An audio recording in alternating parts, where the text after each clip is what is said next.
Well, if you come in and you're not ready to go, you're going to turn around 0-6 real quick. So our kids, I think good thing about playing good teams right off the bat, it gives you a focus from here to when that game starts to get them ready to go.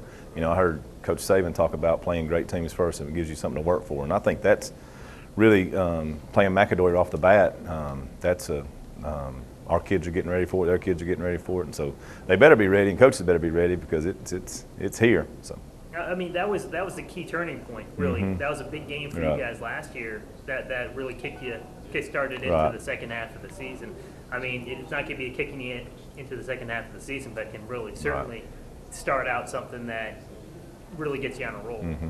Yeah, last year, we go in to play McAdory, and we had just gotten beat by 60 against Clay and 40-something by Gardnell the week before. So I was a little worried, and I think it put a lot of confidence in our kids because they were kind of down at that time, and and they put some confidence in that, hey, this season's not over, and it was a big turning point for, like you said, for us. So in the first game, if we lose the first game, it's not the end of the world. If we win the first game, it's not, we don't want to get a big head, but it just kind of shows you where you're at and what you need to work on for the next week. So.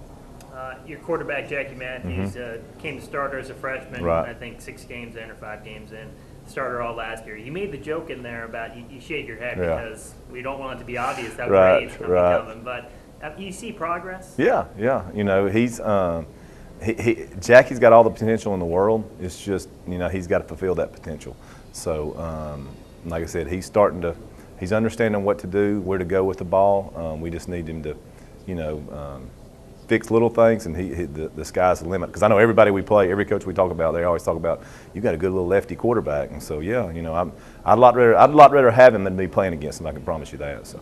And there's not a lot of teams that come into a season with a guy under center that is having a third-year starting experience. It's unique. I think in my coaching experience, we had a kid started. It was a 4-year starter, and it was when by the time he got to be a senior, man, he could almost, like the old school, call the plays himself in the huddle. So it's a unique experience, and it's something I'm glad we got. So because he's very valuable to our football team.